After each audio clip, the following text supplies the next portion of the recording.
With his mother being a high-ranking member of the Senate and his uncle being the legendary Luke Skywalker, Ben Solo had a first-hand viewing of the new Galactic Republic both forming and developing in his childhood years. He saw the rebirth of democratic process in the galaxy and all the ups and downs which come with it, and one of the major downs was, as he puts it, a lack of order throughout the galaxy. Ben witnessed first-hand the new Republic dissolve into infighting and squabbling. He saw the political and personal hardships generated by the sudden lack of central governance, like the Galactic Empire. As we saw in Finn and Poe's subplot, the Republic are just as reliant on morally dubious sources in order to maintain their foothold as the Empire was. The Empire may have been corrupt, but it was at least stable, at least to Ben, who never had to grow up in it. As a result of this disdain for the Republic, Ben began to associate the Jedi and the light side with compassion and compromise, and these are things that he regards as weaknesses holding the galaxy back. To Ben, the strong lead and the weak serve, a philosophy which set him on the path to joining the dark side. While his mother played politics and his uncle trained him, Ben became enthralled by the power of the dark side, believing that rather than reject any kind of knowledge that doesn't align with a Jedi,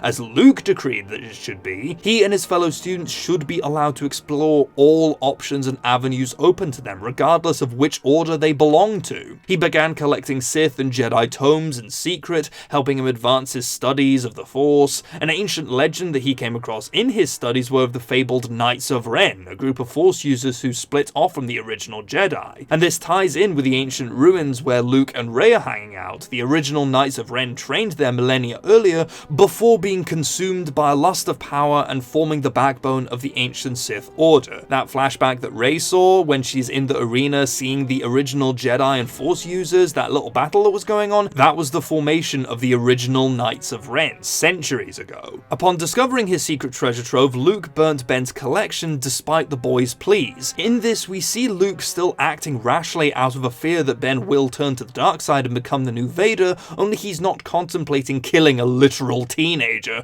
who just happens to be his nephew, the son of his sister, and the son of his best friend. This still ties into the theme that dogmatic dedication to any particular ideology will lead to disaster, a lesson which Luke learnt far too late. Enraged, Ben fully embraced the dark side, buried his uncle under a ton of rubble. He then joined up with his like-minded students, and they killed the others before burning the temple to the ground. Ben and his mates then joined up with the First Order, a place where knowledge isn't shunned or judged, as he says, and they become the new Knights of Ren. Luke finishes the story, and Rey sits back, taking in all of the new information. She now understands why he was so hesitant to train her at first, not just because of her potential to turn to the dark side, but because of his own failures as a teacher. Beforehand, she was afraid that Luke thought that she just wasn't good enough, but now she fully understands that he was afraid that he wasn't good enough. This is a chance to really humanize Luke and really bring him down to the audience's level. I mean, we are all afraid of failure. Luke has been afraid of failure multiple times in the course of these movies. And just because you succeed once or twice doesn't mean that that fear won't follow you, even into your old age. In my opinion, that would have been a great avenue to take Luke's character, as well as a chance to bring him and Rey closer together.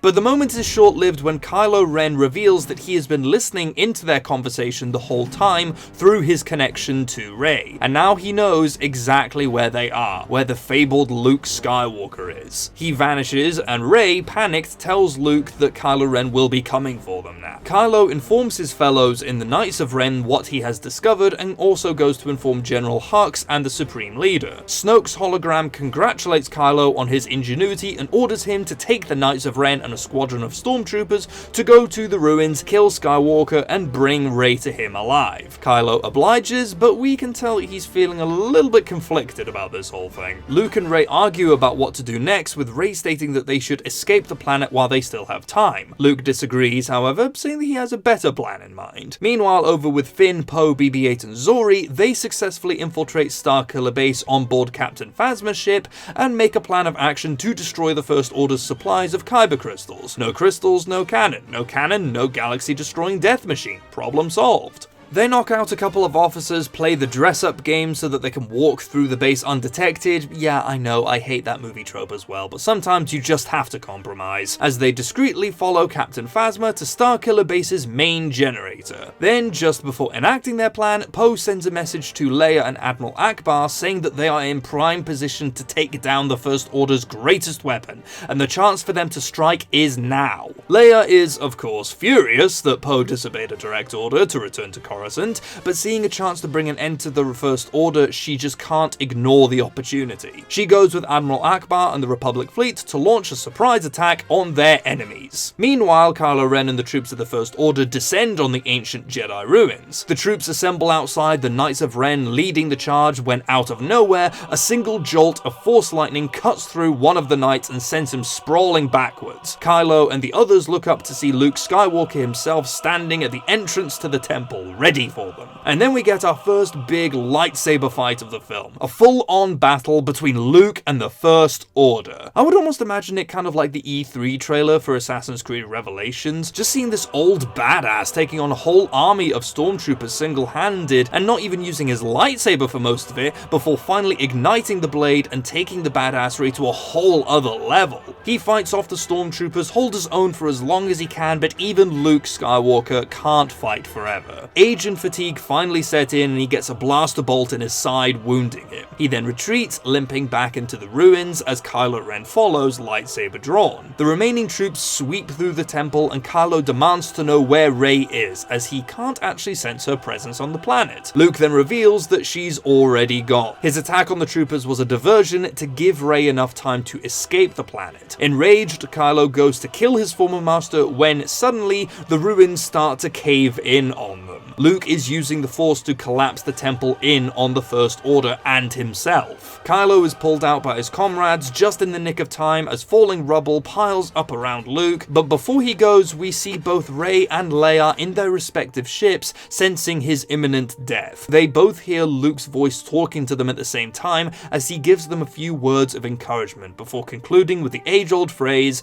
"May the Force be with you." The temple then fully collapses in on itself and Luke dies. It's sad, it's tragic, it's heroic, it's everything Luke Skywalker's death should be.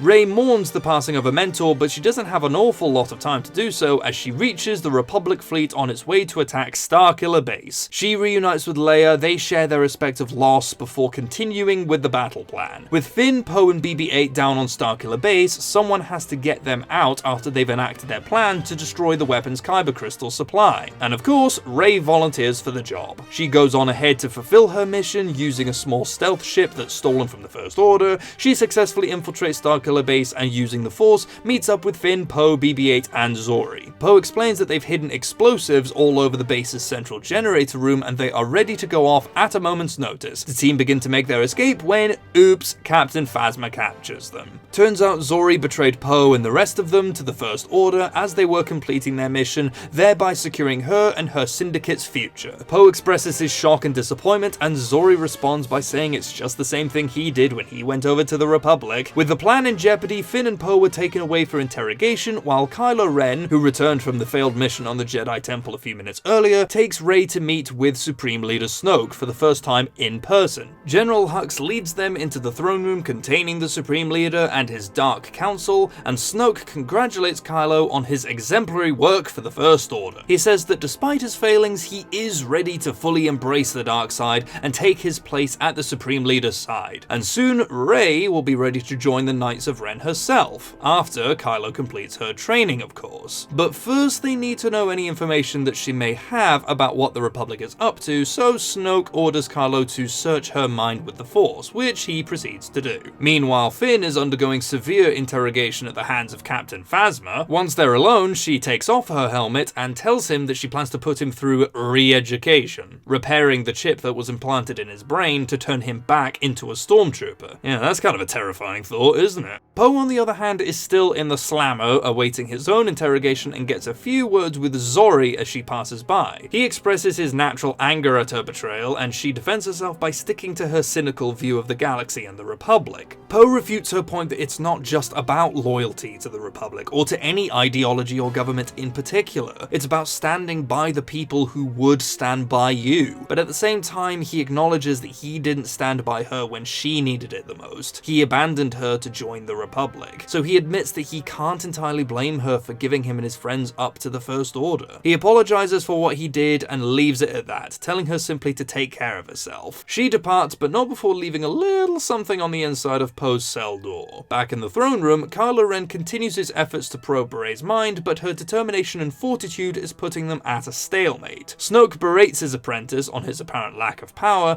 but before Kylo Ren can retort, an officer enters, informing them that a Republic fleet is on approach. Snoke commands the First Order to mobilize their ships and prepare for battle. Kylo and the other Knights of Ren join the soldiers as the fray commences, and then we get our first big space battle of the movie. We can also get that little scene where Kylo Ren is going to fire on the flagship where Leia is positioned, but they both sense each other's presence and he chooses not to kill her, flying instead back to Starkiller Base. During the battle, Poe uses the electronic toolkit that was left by Zori to escape his cell. He incapacitates a stormtrooper, and then uses the chaos of the skirmish above to look for Finn, BB-8, and Rey. He finds Finn after busting out BB-8 as a set of droids continue his re-education while Phasma is away. And the trio go to find Rey and at the same time bring down Starkiller Base before it is ready to open fire on the Republic's central planets. Kylo Ren returns to the throne room with one or two of his fellow knights in tow to find Rey still in handcuffs and under guard, and Snoke chastises him on yet another show of weakness. He gives him one last chance to prove himself by finally killing Rey. Kylo protests at first, saying that Rey has the potential to join their ranks, but Snoke insists, saying that if he doesn't kill her, he will die instead and she will simply replace him. And then we get that little scene that we all remember as Kylo Ren uses the Force to turn his own lightsaber around on Snoke's chair and ignites it,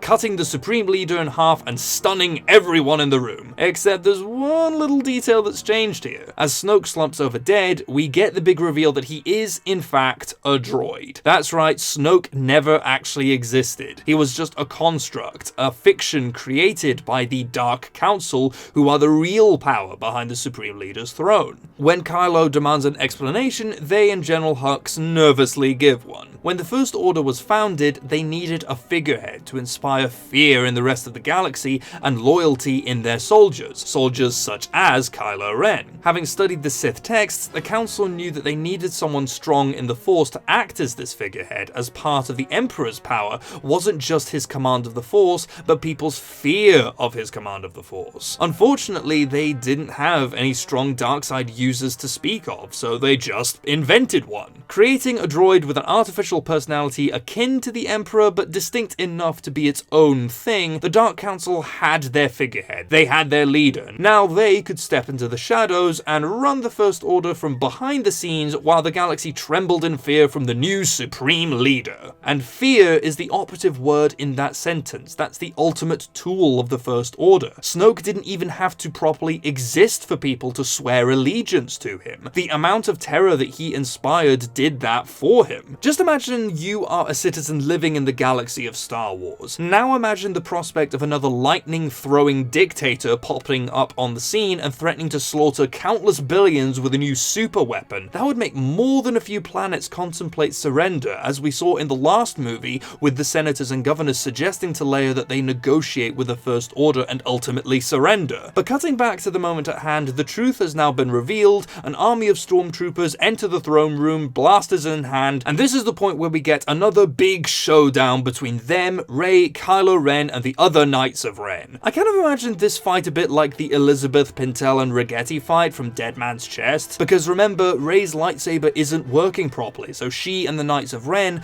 end up having to toss lightsabers from each other in the heat of battle in order to defend themselves. That's a great concept for a fight scene, isn't it? Kylo Ren has to toss his lightsaber to Rey, she tosses it back to him, Rey gets one lightsaber from the other Knights of Ren, there may be a second one, and then uses like a dual wielding technique sort of thing. Basically, all the major players here are having to toss lightsabers from one to the other. Maybe Rey takes a hit or two, maybe she and Kylo Ren have to end up saving each other multiple times in the heat of battle as they work together. But while this is all going on, General Hux discreetly escapes the room and heads towards the main control point for Starkiller Base. Meanwhile, Poe and Finn continue their search for Rey, only to get stopped by, you guessed it, Captain Phasma. And this is when we get the chance to really see her and Finn throw down. Finn tells Poe to keep moving and find Rey, after all this is a personal fight for him. A ton of troopers enter the room and surround them, but Finn taunts Phasma in front of them, basically giving the Jon Snow speech from the Battle of the Bastards.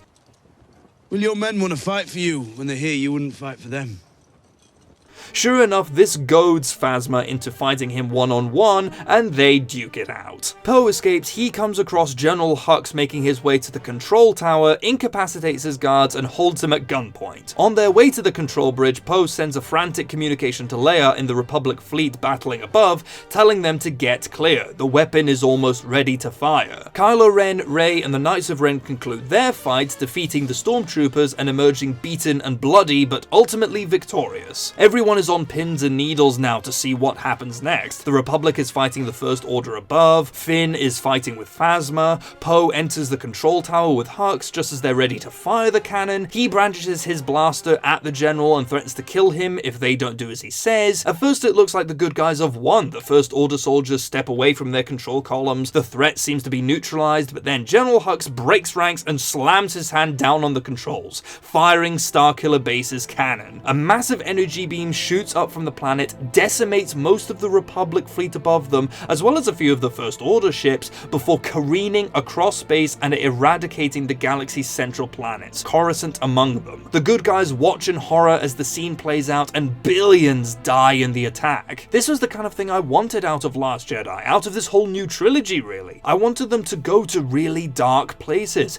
explore avenues that we never really got out of the original trilogy or even the prequel trilogy. Just imagine if Last Jedi ended this way, with the bad guys essentially winning. Wouldn't that be awesome? How often do we get to see that in a Star Wars film or any film series? And remember, this isn't an Avengers Infinity War situation where the people who are dead will just come back to life in the next movie. No, this one event basically means that the war is over. The First Order has won. Coruscant and all of the Republic are gone, and they're never coming back. All the surviving good guys can hope to do now is defeat the First Order however way they can and try to rebuild what little they have at their disposal, but the galaxy is still in ruins. No matter how this trilogy ends, it won't be a completely 100% happy ending. The bitter taste of grief and loss will still linger in the good guys' mouths. How awesomely tragic would that be? Cutting back to the moment, Poe shoots and kills General Hux in rage before turning his blaster on the rest of the control room. He realizes pretty quickly that he's no match and escapes the troopers that are firing on him. Meanwhile, Finn and Phasma continue their fight, with Phasma saying that it doesn't matter if he beats her, they've already won. The Republic is destroyed. Finn has a brief moment of doubt but is able to overcome it and finally beat her, chopping off Phasma's arm in the process.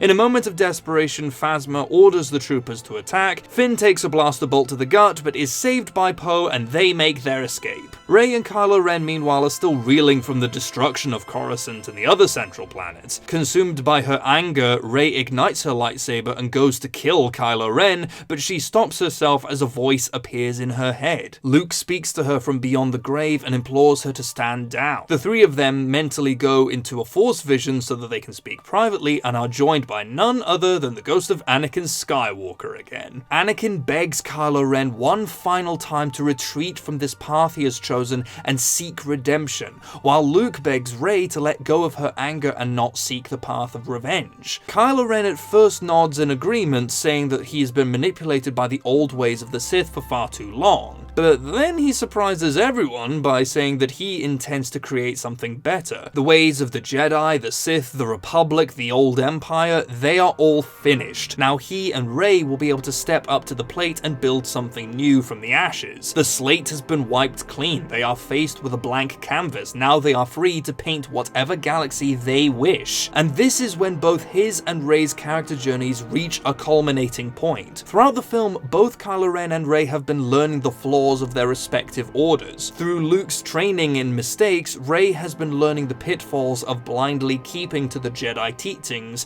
while Kylo now understands how his devotion to the dark side has turned him into its slave. Rey's idealism of the Jedi has been holding her back and understanding the true nature of the Force, as seen symbolically by her inability to build a proper functioning lightsaber. By trying to elevate herself so high in the light side, she risks falling that much further into the dark. As Anakin's voice tells her, nothing motivates people to do evil like believing they are in the right. Kylo Ren's previous devotion to the Sith philosophy, that being blind self-interest, is also shattered. He sees how much he's been manipulated. He understands how the strong, when given complete and unchained freedom, prevent any chance for others to thrive, as evidenced by Snoke manipulating him and lying to him and the other Knights of Ren to do his bidding. The ways of the Jedi empower the collective, while the ways of the Sith glorify the individual. And by the end of Last Jedi, Ren has completely rejected both of these philosophies, while Rey is still a little bit conflicted. The Force vision ends with Kylo Ren both agreeing to and rejecting Anakin's advice to abandon the path of the Sith, while still keeping his foot planted firmly in the dark side of the Force. He turns to the Dark Council members, who cower away in terror and demand that they swear fealty to their new leader. They fall to their knees bowing and proclaim Kylo Ren to be the new supreme leader of the First Order. He then turns to his fellow knights and asks them to join him in creating a new galaxy, one not bound by the restrictions of the past orders,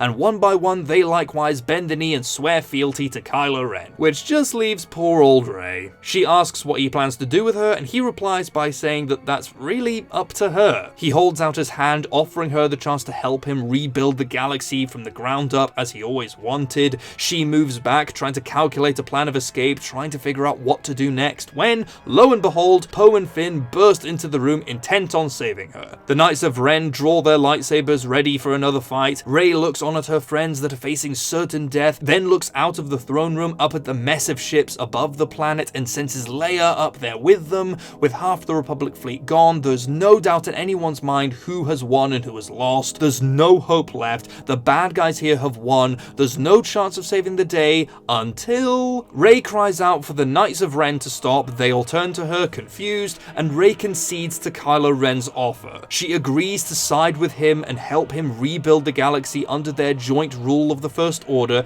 if he lets her friends go. After considering it for a moment, Kylo Ren agrees to her terms and orders the Knights and the rest of the First Order soldiers, both on the planet and above, to stand down and allow the Republic to escape. Rey shares one final moment with Finn and Poe, telling them to go and join Leia and the rest of the fleet and escape while they still can. Finn begs her to come with them, saying that what she's doing isn't the way of the Jedi. Summoning a brief flicker of darkseid energy to really drive the point home, Rey force pushes the pair back and responds by saying, "I am no Jedi." Finally getting the message, the pair leave and make their way to the main hangar as they escape on a First Order ship. As they're making their getaway, Finn notices Phasma glaring up at him from the ground with one arm missing. He glares back, they make their escape and join up with the remaining Republic fleet just as the First Order ships cease their attack, and Leia and the Republic retreat into hyperspace, uncertain of what to do next. In a very private moment, Poe takes a closer look at the miniature toolkit that was left by Zori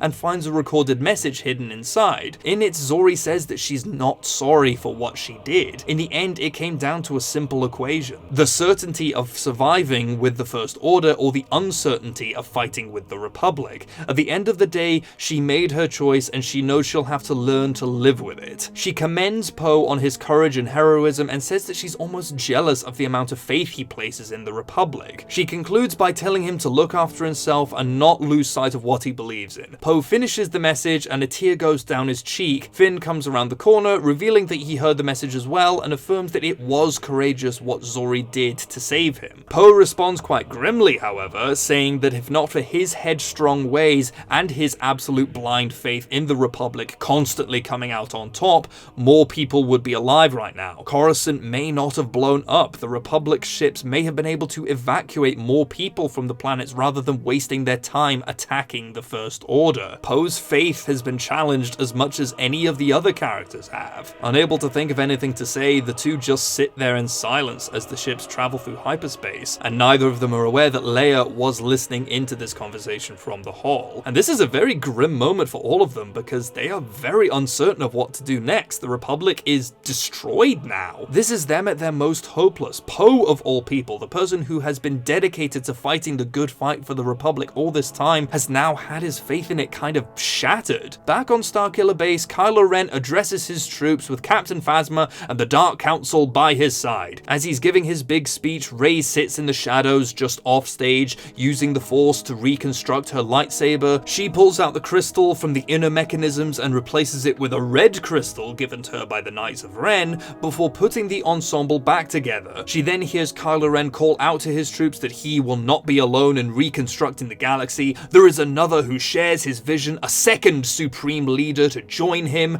and taking her cue, she stands, places the old crystal in her pocket, and steps out onto the podium to the cheers of thousands of First Order troops. Kylo Ren and the other Knights of Ren ignite their lightsabers before Rey does the same. Her blade flickers and falters slightly just as it did during her fight with Luke, before it steadies itself and becomes the sinister red of a dark side user. She and Ren look out over the crowd as they chant, "Long live the Supreme Leaders!" The camera pans out all of them and boom! Cut to credits. So yeah, a bit of a long one this was. Definitely took longer than I thought to finish, but hey ho, it's done now. Just one more rewrite to power through, and then we should have a slightly more satisfying resolution to this new sequel trilogy than the one we got. I kinda went even darker than I thought I would with this. I mean, let's be honest, Rey going to the dark side at the end of Last Jedi was what we were all hoping for secretly. I mean, thematically and character-wise, it just made more sense, and I'm already planning what happens to her in the movie after this, so stay tuned for the third installment to this series. Other than that, if there's any more improvements or suggestions, or if there's anything that I put in here that you disagreed with, leave your thoughts in the comments below. I'd love to hear if there's any other changes people would make to this. Hit the like button, subscribe, thanks again for watching, and I will see you in the next video.